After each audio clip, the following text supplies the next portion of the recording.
Hola, buenas noches. Gracias por acompañarme en una nueva emisión de Patagonia Energética, un ciclo dedicado a repasar distintas fuentes de energía y también dedicado a conocer diversidad de proyectos, de iniciativas que están relacionadas con este tema. En el programa de hoy vamos a repasar la energía solar y también sus usos. Además, a propósito de este tema, Carlos Zacharonok, proyectista instalador de energías renovables, nos va a comentar cuáles son algunos sistemas de energía solar y también cómo funcionan. Y ante la llegada del frío, ante la proximidad del invierno, estaremos conociendo cuáles son aquellas cosas que debemos tener en cuenta para calefaccionar nuestro hogar. Podemos decir que el sol es nuestra principal fuente de energía. Vamos a empezar esta emisión de Patagonia Energética hablando de la energía solar.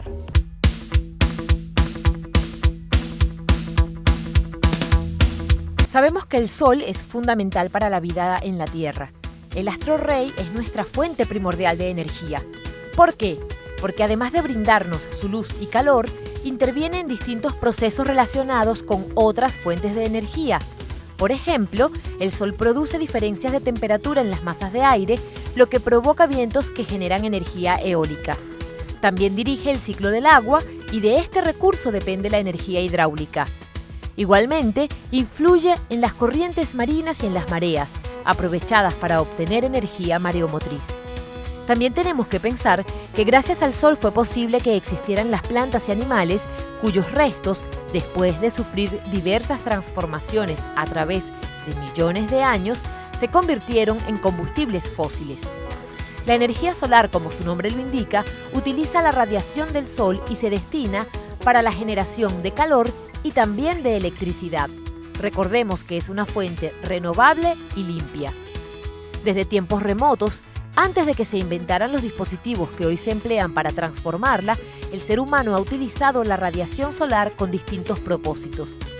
Entre las formas de aprovechamiento de la energía del sol, cada vez se extiende más el uso de la energía solar fotovoltaica, es decir, de aquella que transforma directamente la radiación del sol en electricidad. Esto lo hace a través de las células fotovoltaicas de los paneles solares. También es común el aprovechamiento de la energía solar térmica, empleada para calentar el agua o para la cocción de alimentos mediante estufas o cocinas solares. Si bien la energía solar es abundante, su disponibilidad está sujeta a las condiciones atmosféricas y a la hora del día.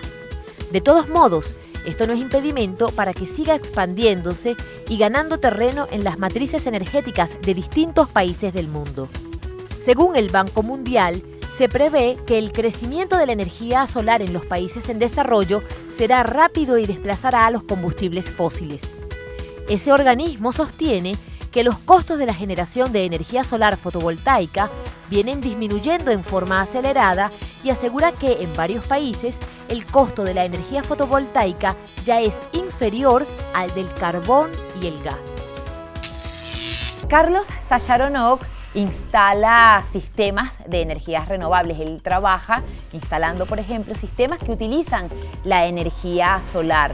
Él fue quien diseñó e instaló el primer sistema solar fotovoltaico en el Parque Industrial de Añelo, a partir del cual se ilumina ese predio y también se iluminan galpones de una empresa local de servicios. En esta ocasión nos muestra cómo funcionan los sistemas de energía solar. Cuando tenemos que analizar la forma de poder empezar a generar un ahorro dentro de una vivienda o una industria, como decíamos, lo más importante a tener en cuenta en un principio es la eficiencia energética de esa zona a energizar. Tenemos dos tipos de energías solares que podemos llegar a aprovechar como renovables. Por un lado está la energía solar fotovoltaica, que la utilizamos para generar electricidad, y por otro lado la energía solar térmica, que la utilizamos para generar calor. Dentro de las energías renovables, la más utilizada actualmente es tanto la fotovoltaica como la térmica. Han bajado muchísimo sus costos y se están convirtiendo de lo que antes suponíamos que era la energía del futuro. Por suerte hoy ya está en muchísimas casas acá en Argentina y con más razón a nivel mundial se lo ve incluso como obligatorio en muchas edificaciones. Tenemos el módulo solar fotovoltaico, donde es el más común, es lo que vemos afuera de las casas, donde la radiación solar incide sobre la placa y por un proceso interno se genera electricidad. Esa electricidad nosotros podemos, a través de un cableado que ingresa al domicilio,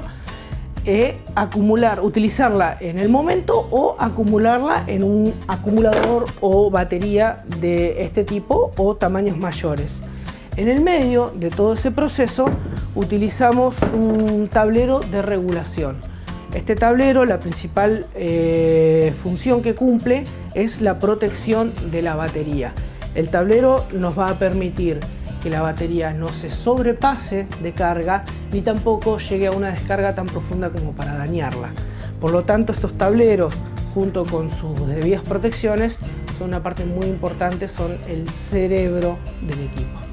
Una vez que tenemos la energía eléctrica almacenada dentro de la batería, ya vamos a poder utilizarla durante la noche, que no tenemos radiación y por eso la estuvimos acumulando. Las baterías entregan energía continua en 12 voltios, se pueden hacer arreglos de 24, 48 volts según la necesidad, pero bueno, podemos estar alimentando iluminación o cualquier tipo de artefacto que nosotros podemos enchufar en el auto. Eso todo se puede hacer con equipos sencillos y económicos. Otra forma de utilizar la energía que tenemos acumulada es la forma tradicional que tienen las viviendas con 220 volts de corriente alterna. Para eso utilizamos lo que llamamos inversor. Es un equipo que va conectado a la batería y convierte esos 12 volts de continua a 220 de alterna para cualquier tipo de uso. Está ingresando a la Argentina una nueva modalidad que es el sistema on-grid. Con esta nueva tendencia lo que hacemos es utilizar a la red como batería. Por lo tanto, los costos de los equipos solares fotovoltaicos bajan muchísimo. ¿Cómo funciona? De la misma forma que una batería, nosotros durante el día que hay radiación estaríamos generando electricidad. Esa electricidad, lo que se consume en el momento, se consume y el excedente, en vez de acumularlo en una batería, lo estaríamos entregando a la red. Llegada la noche, consumimos nuevamente de la red y de esa forma utilizaríamos a la red como reemplazo de este acumulador. También aprovechamos la radiación solar, pero en este caso como para calentar un fluido que puede ser, en la mayoría de los casos, agua. Las utilidades que se le puede dar puede ser como para calefaccionar una vivienda, puede ser para climatizar una piscina, puede ser como para calentar agua sanitaria, agua de uso sanitario. La forma en que funciona un termotanque solar es aprovechando un fenómeno que conocemos como el efecto invernadero. ¿Qué sucede? Estos equipos, estos tubos que estamos viendo, tubos de vidrio, son de vidrio una capa doble. La primera capa, la capa interna, es una capa oscurecida donde la radiación solar es atraída. La capa exterior es una capa transparente. ¿Qué sucede? La radiación solar en sí tiene la capacidad de atravesar al vidrio. Llega a la capa oscura, la energía solar se convierte en energía calórica, genera temperatura y ese calor no tiene la capacidad de atravesar el vidrio de nuevo hacia el exterior, por lo tanto queda atrapado en el interior del equipo. Nosotros dentro del termotanque solar tenemos el reservorio de agua y la zona de los colectores solares. Aquí la radiación calienta el agua y por un efecto llamado termosifón el agua pierde densidad, se vuelve más liviana por así decirlo y migra hacia la parte superior del tanque acumulándose en la parte de arriba mientras el agua más fresca ingresa a los tubos generándose un ciclo natural que no requiere ningún tipo de bomba. Este tipo de equipos nos estaría brindando aproximadamente un 70, un 80% de el agua caliente que necesitamos al año, porque bueno, es un equipo solar y si tenemos en cuenta los días nublados, hay días que no vamos a tener el servicio. Por eso siempre es recomendable acompañarlo de un sistema tradicional a gas o un sistema eléctrico. Tenemos que hacer una pausa, pero en breve estaremos con más de Patagonia Energética.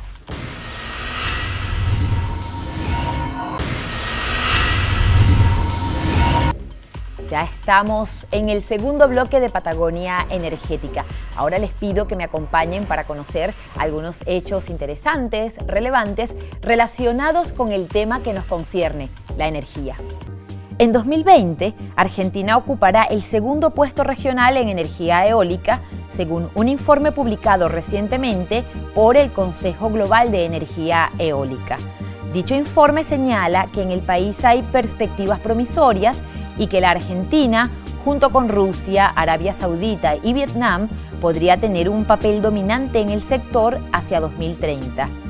Actualmente, China tiene el liderazgo mundial en energía eólica con más del doble de la potencia instalada en Estados Unidos, país que se ubica en el segundo lugar. Los siguen Alemania, Reino Unido y la India. Seguimos comentando hechos vinculados con la energía eólica, la generada por el viento.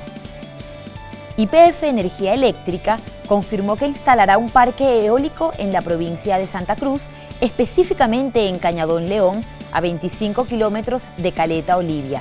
Los vientos de esa región son superiores a la media mundial. El proyecto prevé la instalación de 30 aerogeneradores que generarán una potencia de 120 megawatts, lo cual representa el doble de la energía que consumen en su conjunto las localidades de Las Heras, Caleta Olivia, Pico Truncado y Cañadón Seco. El proyecto también contempla obras civiles como la construcción de caminos de acceso y el edificio donde funcionará la subestación transformadora, que tendrá una línea de salida de alta tensión para el Sistema Interconectado Nacional. Desde hace algunas semanas tenemos bajas temperaturas en la región. Ante la llegada del frío, ¿cuáles son aquellas consideraciones que debemos tener para calefaccionar nuestros hogares?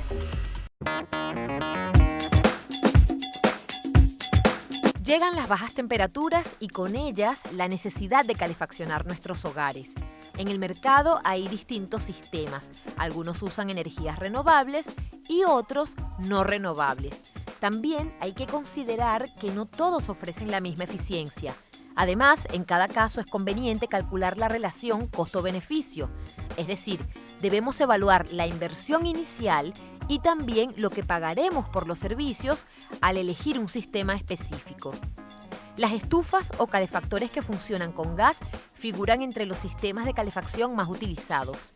Hay de distintas características, por lo tanto, es importante que tengamos en cuenta lo siguiente. Los calefactores o estufas sin salida al exterior utilizan el oxígeno del ambiente para alimentar su combustión. Asimismo, los productos de la combustión son despedidos al ambiente. Por esa razón, no deben instalarse en baños ni en dormitorios. Además, deben contar con rejillas de ventilación. Los de tiro natural toman el oxígeno del ambiente y despiden los productos de la combustión al exterior a través de un conducto. Tampoco deben instalarse en baños ni en dormitorios. En el ambiente donde se instalen debe haber por lo menos una rejilla inferior de ventilación. Y las estufas o calefactores de tiro balanceado toman el oxígeno del exterior y despiden hacia el exterior los desechos de la combustión. Por sus características, sí pueden instalarse en todo tipo de ambientes, inclusive baños y dormitorios. Recordemos que cada año, ante la llegada del invierno, un gasista matriculado debe revisar y limpiar los calefactores que tenemos instalados en nuestras casas. Sigamos repasando otros sistemas de calefacción. Hay dos sistemas de calefacción central que son los dos más importantes. Uno es calefacción por aire y otro es calefacción por agua. Los dos sistemas tienen ventajas y desventajas. El sistema de calefacción por aire, como ventaja importante, es que en muy pocos minutos se puede llegar a acondicionar un ambiente. Como desventaja, provoca en el ambiente determinada sequedad que suele afectar a niños y personas mayores. El otro sistema es el sistema por agua. Hoy por hoy el agua es uno de los sistemas más eficientes y económicos de funcionamiento. El agua puede ofrecerse como interacción con radiadores o interacción por piso radiante. El radiador, a diferencia del piso radiante, tiene menor tiempo de llegada a régimen en una casa o en un ambiente. El piso radiante demora un poco más de tiempo, aproximadamente 24 horas. Y lo que tienen como ventaja es que el piso radiante es un poco más económico en costo que los radiadores. Como ventaja, el piso radiante no ocupa ningún lugar en el ambiente, cosa que sí pasa con los radiadores. El agua caliente se genera mediante el uso de calderas, y ahí sí hay varios modelos, entre ellos calderas de tiro forzado. Estas son aquellas que no consumen oxígeno del ambiente y tienen un ventilador que expulsa los gases quemados al exterior. En la actualidad se está ofreciendo calderas de lo que se denomina calderas de condensación. Reutiliza los gases quemados, los reutiliza para calentar agua. El sistema de pantallas, primero que son de bajo rendimiento, no superan los 1200 watts, o sea, sirven solamente para una habitación pequeña y puede servir de complemento para una instalación que ha quedado escasa para algunos ambientes, entonces se puede utilizar ese sistema. Como desventaja, y más en estos días, es el consumo eléctrico, porque tiene una resistencia eléctrica dentro y eso hace que sea más costoso su funcionamiento. Hay un sistema que se llama sistema de bomba de calor. ¿Esto qué hace? Invierte el circuito de refrigeración, lo invierte en invierno y genera aire caliente. Una sola desventaja tiene es que un equipo de ese tipo, que es el más común de los sistemas de split, su rendimiento cae aproximadamente en un 30%, sobre todo los días con bajas temperaturas como las que tenemos acá en nuestro valle. Como nuevas alternativas, en el mercado aparecen nuevos sistemas de calefacción. Por ejemplo, hay estufas y calderas que funcionan a pellets. El pellet es un material que tiene excelente rendimiento. Por ejemplo, en una estufa que sirve para climatizar 60 metros cuadrados, tiene la estufa esa un rendimiento con 20 kilos de pellet, 22 kilos de pellet, tiene una autonomía de 19 horas de funcionamiento. Llegó el momento de hacer sugerencias, recomendaciones para el uso eficiente, para el uso responsable y racional de la energía. Para preservar el calor de la casa y aprovechar al máximo la energía durante la época invernal, en el día es recomendable abrir las persianas para que la luz del sol entre a través de las ventanas y caliente el interior de la vivienda. Pero cuando llega la noche es conveniente cerrar las cortinas y bajar las persianas para conservar el calor. Usar burletes aislantes en la parte inferior de las puertas también nos ayuda a mantener calefaccionados nuestros ambientes. Es importante ventilar la casa cada día. Se aconseja hacerlo durante 10 minutos aproximadamente. Tengamos en cuenta que si dejamos las ventanas abiertas por un lapso prolongado, se enfriará mucho la casa y luego demandaremos más energía para volver a conseguir una temperatura confortable. De esta manera llegamos al final de esta emisión de Patagonia Energética. Muchas gracias por haberme acompañado y la cita es para el próximo lunes. Los espero. Buenas noches.